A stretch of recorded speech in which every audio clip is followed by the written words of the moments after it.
Olá pessoal, sejam bem-vindos de volta às nossas aulas sobre os temas de administração geral, falando aqui sobre as teorias administrativas e mais especificamente sobre a escola clássica da administração, ok? Deixa eu compartilhar aqui os slides para a gente aproveitar todo o nosso tempo juntos aqui tratando do conteúdo e a gente vai falar então sobre o processo de evolução das teorias administrativas, justamente começando então com a escola clássica da administração.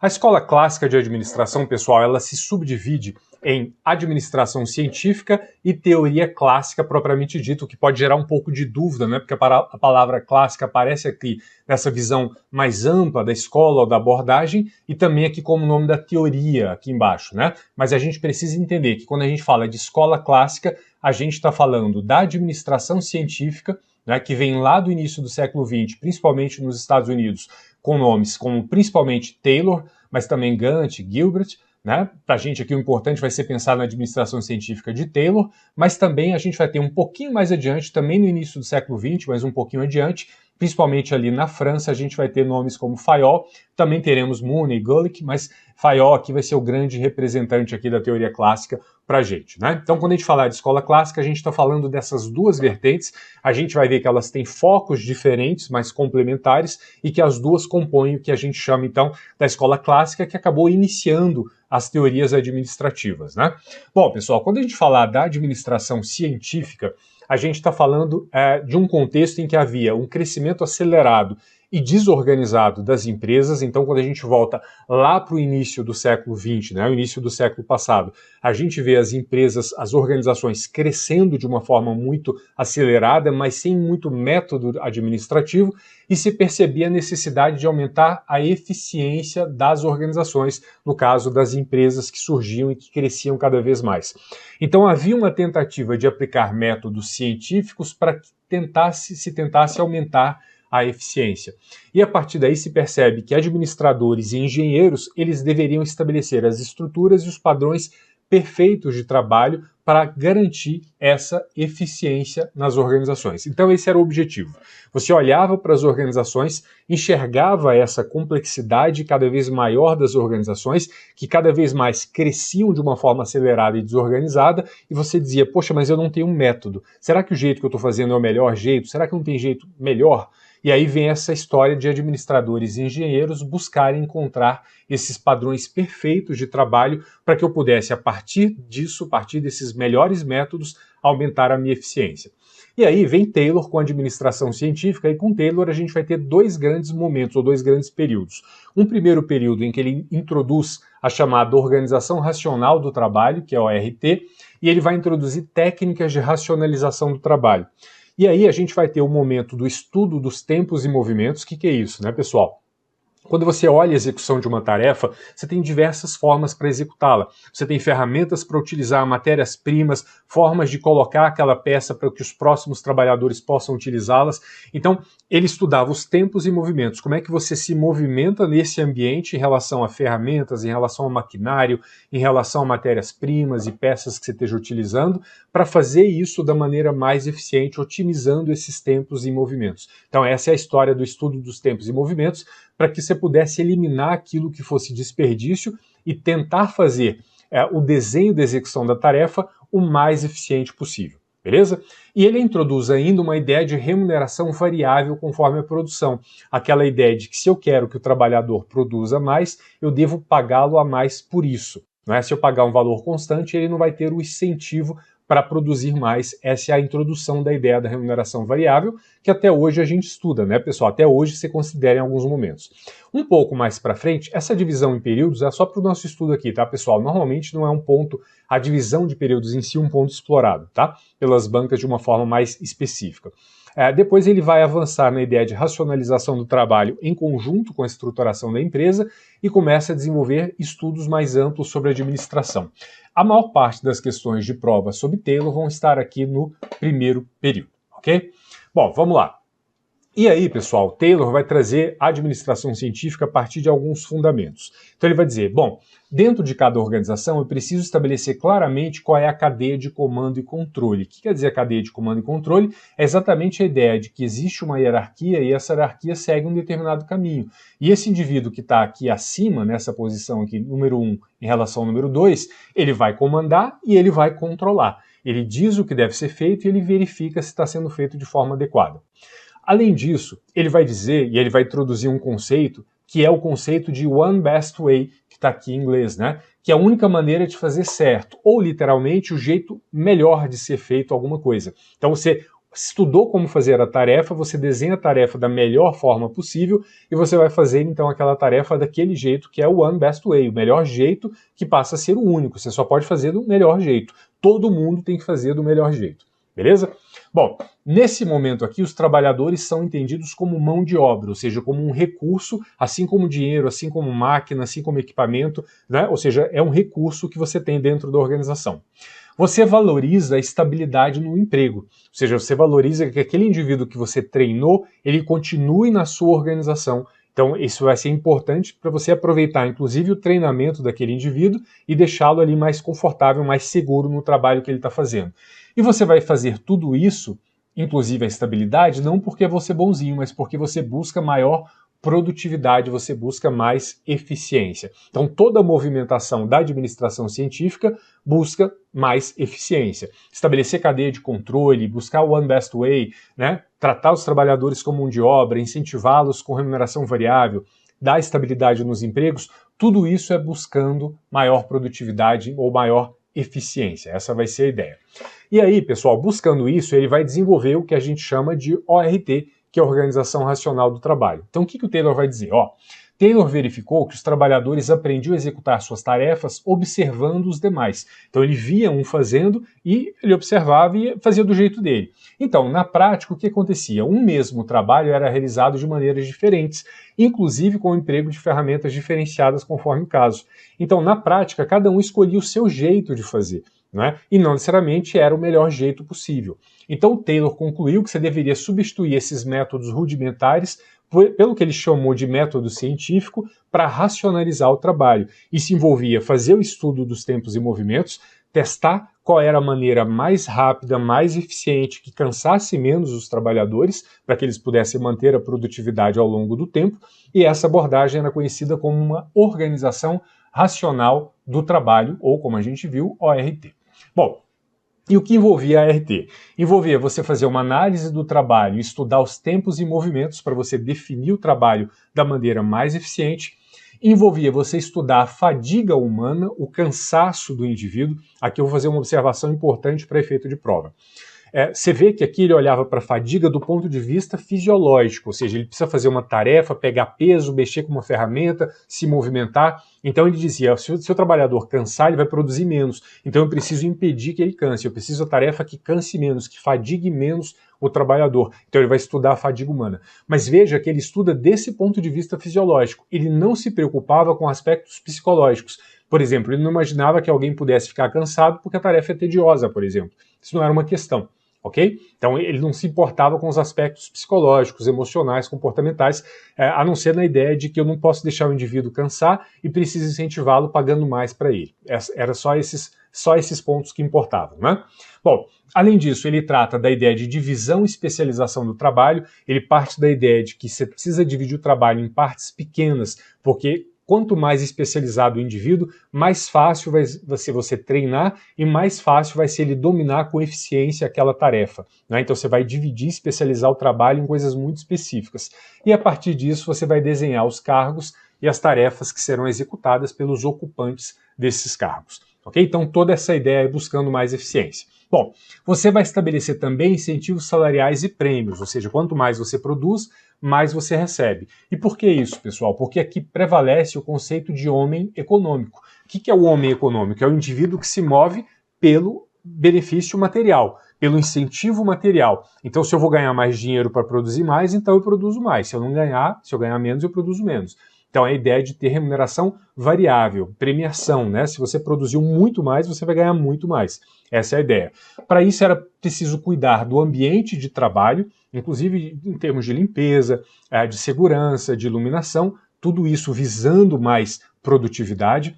Você vai padronizar os métodos em relação àquilo que a gente chamou de One Best Way, todo mundo fazendo o mesmo método padronizado, e você vai ter uma coisa chamada supervisão funcional. O que quer dizer supervisão funcional, pessoal?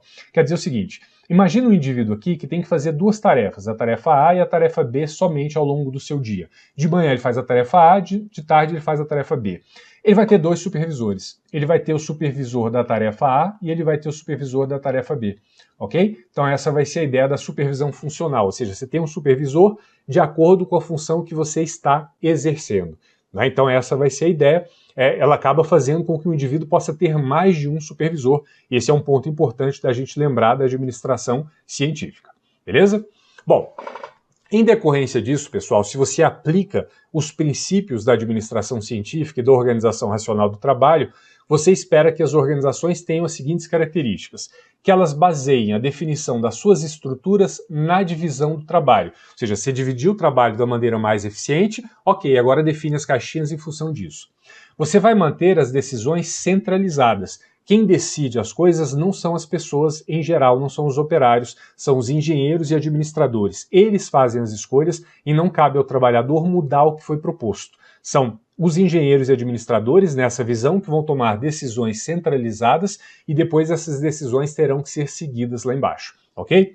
Vai se manter uma pequena amplitude de controle, ou seja, cada supervisor ele vai cuidar de poucas pessoas. Essa vai ser a ideia da pequena amplitude de controle. Quando você tem uma grande amplitude de controle, você comanda muitas pessoas, né? Aqui a ideia é que você possa comandar, supervisionar um grupo específico de pessoas. Vai se basear na impessoalidade. Ninguém vai ter benefício porque é parente de alguém ou amigo de alguém. Você vai ganhar mais porque você produziu mais. Essa vai ser a ideia. E você acredita que as estruturas e os sistemas são elas que definem os resultados. Então, se você desenhou sistemas de trabalho e estruturas adequadas a esses sistemas, os resultados serão uma consequência disso.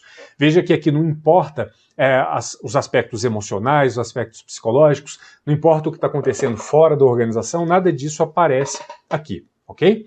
Então essa vai ser a ideia como característica. Bom, vamos fazer aqui uma questão de prova. Acerca da administração científica, identifique a alternativa que contém assertiva incorreta. O que está errado? Na letra A ele diz, baseia-se no conceito de homo econômicos, o homem econômico, verdade, que se motiva por incentivos materiais. É isso aí. Letra B, afirma que cabe ao administrador encontrar a melhor maneira de fazer o trabalho. Verdade, não cabe ao trabalhador, cabe ao administrador ou ao engenheiro descrever o One Best Way e depois aplicar isso. Propõe a divisão do trabalho em unidades restritas e muito especializadas, ou seja, você divide a tarefa em coisas muito pequenas e que os indivíduos possam se tornar muito especializados naquilo. Em sua relação com os recursos humanos, estimula a segurança, claro, a estabilidade nos empregos, verdade, procura evitar o cansaço dos trabalhadores, você considera a fadiga e desconsidera fatores de incentivos. Aqui ficou errado, né? Porque não é que ele desconsidera fatores de incentivo, é que ele considera fatores de incentivo estritamente materiais, mas isso não é considerar, é limitar. Ele desconsidera alguns, mas não todos, ele considera os incentivos materiais, que são uma das formas de incentivo. Então isso aqui está errado e, portanto, é a nossa resposta. E letra E, o grande propósito da padronização de métodos é a busca por mais produtividade, sem dúvida. Tudo o que você faz dentro da administração científica é para aumentar a produtividade, ou seja, a eficiência da organização. Está correto também. Então a única errada era a letra D, está aqui o nosso gabarito. Então, atenção a isso, né, pessoal? Ele considerava fatores de incentivo? Sim, mas somente o material, somente o dinheiro, né, que o indivíduo vai receber. Ele não considerava outros fatores que hoje a gente sabe que também são importantes, né? Mas isso não era desconsiderar, beleza? Bom, vamos em frente aqui, pessoal. Bom, então a gente viu até agora a administração científica, e eu queria, antes de avançar, só marcar duas coisas com vocês. A gente viu que ela está relacionada ao conceito de homem econômico e ela vai estar associada a uma ênfase na tarefa. Entender isso vai ser bem importante porque várias questões de prova vão explorar qual é a ênfase de cada uma das abordagens. E na administração científica, o grande foco nele é como é que eu desenho a tarefa do jeito mais eficiente possível. E a partir daí, inclusive, eu posso desenhar uma estrutura que seja adequada a isso. Mas o foco está na tarefa, Beleza? Então, isso vai diferenciar a administração científica da teoria clássica, ambas dentro da escola clássica. Então, dentro da escola clássica, eu vou ter a administração científica enfatizando, focalizando na tarefa, e vou ter a teoria clássica enfatizando a estrutura. Então, volta para cá. Então, a ênfase da teoria clássica está na estrutura, no melhor desenho da organização. Também vai ter uma busca por eficiência, né? Ou seja, também uma busca por tornar as organizações mais eficientes. Vai ser uma abordagem mais sintética, olhando o todo e universal da empresa, ou seja, uma ideia de que eu posso olhar para a empresa como um todo, e esse olhar vale para todas as empresas do mundo, essa vai ser a ideia. Aqui só uma introdução, né, pessoal? E o pessoal da teoria clássica, eles vão ser conhecidos como o pessoal que trabalha na anatomia e na fisiologia da organização. A anatomia é o desenho da estrutura, né? Como é que se compõe a organização. E fisiologia, como é que ela funciona a partir dessa estrutura, né? Então essa vai ser a ideia.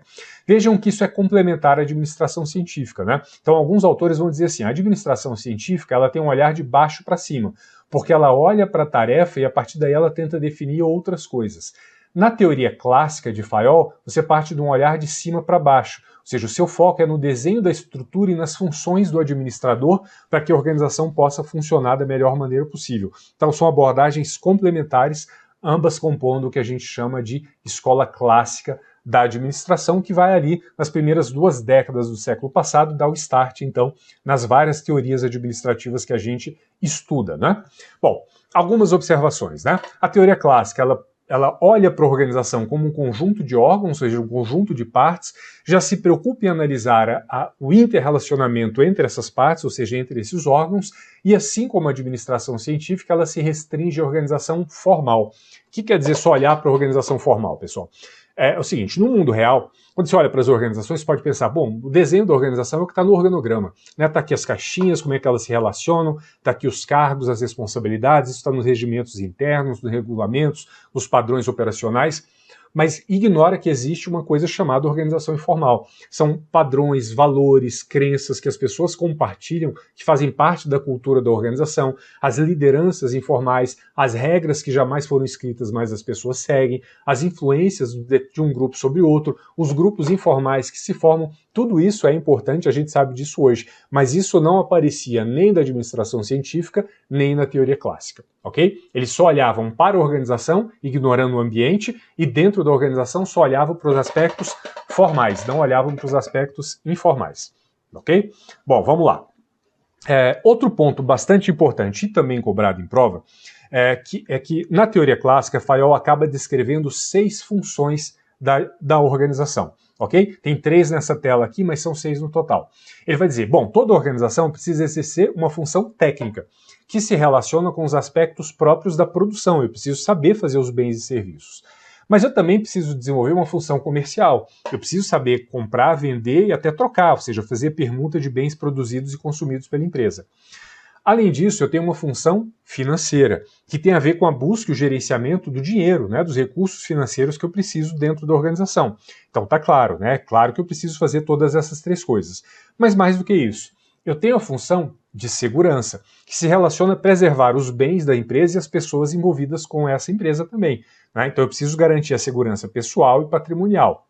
Também tem uma função contábil, que não é simplesmente administrar os recursos mais, é também fazer o registro das contas, né, trabalhar com os balanços, trabalhar com estatísticas e tomar decisão a partir disso. E existe, finalmente, uma função administrativa, que se relaciona com a coordenação das demais áreas.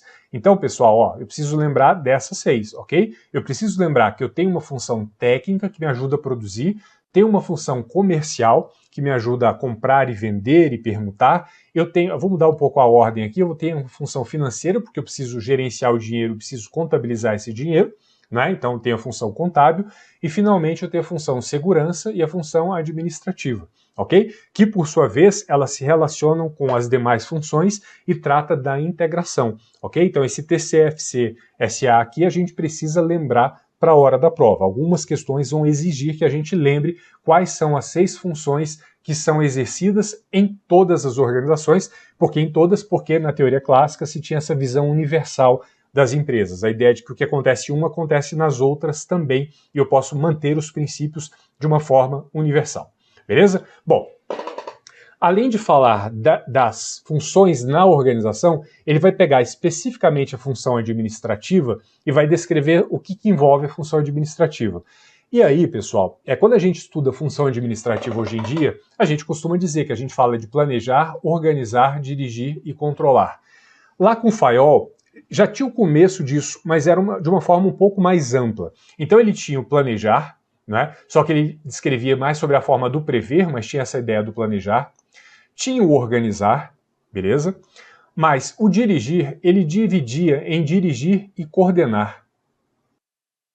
Dirigir no sentido mais de comandar, de dar ordens, e coordenar realmente de você alinhar diferentes unidades, diferentes equipes para alcançar o mesmo objetivo. E finalmente ele tinha o controlar.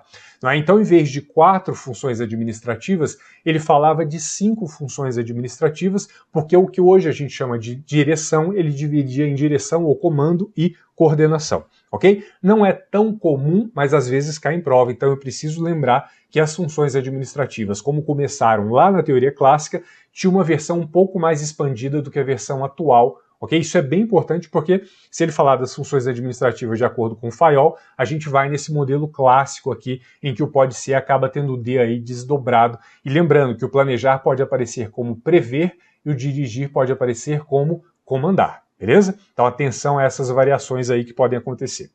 Bom, e aí, pessoal, tem uma coisa bem importante dentro da teoria clássica, que são chamados princípios gerais de Fayol. A gente vai ver aqui em 2 telas, pessoal, 14 princípios, que eles diriam que seriam princípios que você deveria utilizar para administrar todas as organizações. Então vamos passar por eles, o importante aqui é a gente entender, a gente não precisa decorar 14 princípios, com o tempo você acaba assimilando que eles fazem parte da lógica de Fayol, mas a gente precisa entender o que eles significam, ok? Então a primeira coisa é: cabe ao administrador dividir e especializar o trabalho. Opa, a gente já viu isso em Taylor, né? A ideia de dividir o trabalho dentro da estrutura e especializar o trabalho. A diferença é que lá em Taylor ele partia de baixo, ele partia do desenho da tarefa para definir isso. E aqui não, aqui você parte de uma visão de cima, tentando entender qual é a melhor maneira lógica de dividir e especializar o trabalho. A partir disso, você define as caixinhas da organização e você vai estabelecer como elas se relacionam em cadeias de autoridade e responsabilidade. Você vai exigir disciplina, ou seja, que os indivíduos sigam aqueles padrões estabelecidos, as normas estabelecidas. Você vai cobrar unidade de comando e unidade de direção, ou seja, todos respondem ao mesmo chefe e todos seguem o mesmo caminho. Não é? Essas coisas são alinhadas entre si, então todos têm um mesmo chefe e todos estão alinhados em direção aos mesmos propósitos. Você vai ter a subordinação dos interesses individuais aos gerais, ou seja, o espírito de corpo ele prevalece sobre a vontade dos indivíduos. Você vai buscar ter remunerações justas para os indivíduos, virando a tela. Você vai ter, assim como lá em Taylor, centralização, ou seja, você vai ter os indivíduos no alto tomando decisões, ou seja, você não vai ter um ambiente muito descentralizado, muito democrático. Vai caber aos níveis mais elevados tomar as decisões. E isso vai ser dividido em uma cadeia hierárquica escalar. O que quer dizer isso, pessoal? Quer dizer o seguinte: esse primeiro indivíduo aqui, ele tem como comandar 1000 pessoas? Tem, mas não se for diretamente. Então, debaixo dele vão ter, digamos, 6 diretores, e ele vai ter aqui os diretores. Debaixo de cada um desses diretores vão ter, eventualmente, 6 ou mais gerentes. Né? E debaixo de cada um desses vão ter vários outros supervisores, e debaixo desses, vários outros operários. E é assim que você consegue, a partir dessa cadeia hierárquica escalar, você consegue fazer com que esse indivíduo ele administre, eventualmente, milhares de operários, mas não diretamente dentro de uma lógica de cadeia hierárquica, né, escalar. Beleza? Você vai ter uma valorização da ordem dentro da organização, vai valorizar o sentido de justiça, que é a ideia de equidade, assim como o Taylor vai valorizar a estabilidade no emprego, né? Vai valorizar a iniciativa, mas não a iniciativa no sentido de ser criativo, no sentido de tomar previdências para que as coisas aconteçam. Se eu tenho que fazer uma tarefa com essa peça e essa peça não está disponível, eu tenho que tomar a iniciativa de ir atrás disso. Não é iniciativa no sentido de ser criativo, ok? Muita atenção a isso. E, claro, o espírito de equipe ou espírito de corpo, a ideia de pensar pelo todo, né? Sempre pensar pelo todo, que a gente já tinha visto na tela anterior como uma ideia parecida, que é a ideia da subordinação dos interesses individuais aos interesses gerais. Ok, pessoal? Então precisa entender o que significam esses 14 princípios de Fayol, lembrando que ele tratava esses princípios como princípios universais válidos para todas as organizações. Bom, vamos fazer uma questão de prova aqui, pessoal, sobre isso. Henri Fayol foi um dos principais formuladores da denominada teoria clássica das organizações. Fayol, 2 pontos. Desenvolveu uma abordagem sintética, onde toda empresa desenvolve funções básicas. Lembra lá, pessoal, a gente falou função técnica, função comercial, financeira, contabilidade, segurança administrativa, verdade, e a função administrativa desempenha um papel central de integração e coordenação das demais funções. Opa, isso aqui é verdadeiro, né? A gente viu isso. Vamos dar uma olhada nas demais. Letra B. Procurou enfrentar o problema do desperdício das indústrias francesas, em outras palavras, buscou aumentar a eficiência por meio do estudo dos tempos e movimentos. Errado. Estudo de tempos e movimentos é trabalhar com a tarefa. Quem tentou fazer isso foi Taylor, né? Lá nos Estados Unidos, então está errado. Letra C. Definiu as características da organização burocrática moderna, especialmente a legalidade, a impessoalidade e a hierarquia. Não.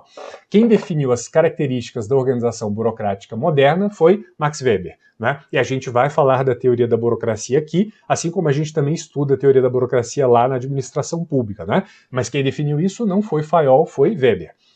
Letra D. Contestou a teoria científica. Não é verdade, né? Formulando uma abordagem baseada na dinâmica informal. Errado, ele não contestou a teoria científica, ele complementou. Ele não se baseava na dinâmica informal do comportamento, nem técnicas de motivação, ou seja, não era esse o foco dele. Ele olhava só para o aspecto formal, né, da organização, então não era esse modelo aqui, né? E letra E, formulou uma teoria analítica da dinâmica organizacional centrada nas condições em que são tomadas as decisões da empresa.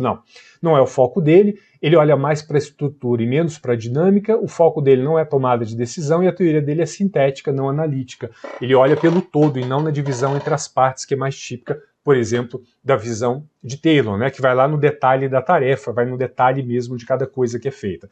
Então a única correta aqui era a letra A. A ideia de que ele fez a abordagem sintética, onde toda organização desenvolve 6 funções básicas e uma dessas funções é a administrativa, que tem um papel central de coordenar todas as demais funções, por isso, gabarito aqui, letra A. Ok? Pessoal, só para a gente fechar, eu trouxe aqui também o Gulick. E só um ponto do Gulick aqui, que eram seguidores de Fayol, né, que também discutia essa história de funções administrativas que vinha lá da teoria clássica, e ele introduziu um modelo que é um modelo que às vezes aparece em prova. Então acho que é importante a gente lembrar, existem outros autores, claro, mas vale a pena lembrar o Gulick aqui com o Posdkorb, ok? Em que ele vai ampliar as funções administrativas, ele não vai descrever nem o pode ser que a gente está acostumado, ok? Nem um modelo só do Fayol, que era aquela história de, bom, eu planejo, eu organizo, eu dirijo, eu coordeno e eu controlo, né? Então, assim, uma visão mais ampla, né, que Fayol já tinha. Na verdade, ele vai trazer uma visão aqui em que isso vai ser aberto. Ó, ele vai dizer, bom, realmente o administrador ou a função administrativa envolve planejar. E só lembrando antes de avançar, pessoal, que a sigla aqui, Posdkorb, vem das palavras em inglês aqui, ok? O planning, o organizing, o staffing, directing, o coordinating, o reporting e o budgeting, ok? Vem daqui, e aqui a gente forma isso, né? O Posdkorb, né? E aqui você pode perguntar de onde vem o segundo O, que vem do coordinating, ok? Só para dar uma palavra pronunciável, né, pessoal? E aí ele vai dizer, bom, então envolve planejamento, envolve organização, até aqui a gente já viu, mas envolve também provimento de pessoal, que é o staffing em inglês, que é você trazer pessoas e fornecer pessoas para as diferentes áreas da organização. Depois ele volta a ficar bem parecido com o Fayol, quando ele fala de direção e coordenação, né? Mas aí, você vê que ele não fala especificamente aqui do controle, mas ele fala da ideia de relato e informação, que é o reporting, e ele fala do orçamento, que é o budgeting, né? Então ele olha para as funções administrativas dessa forma um pouco mais aberta, um pouco mais ampla. Aí eu diria, bom, qual é o grau de importância? Comparado com o Fayol é pequenininho, né? Ou seja, um pega 90%, o outro pega 10%.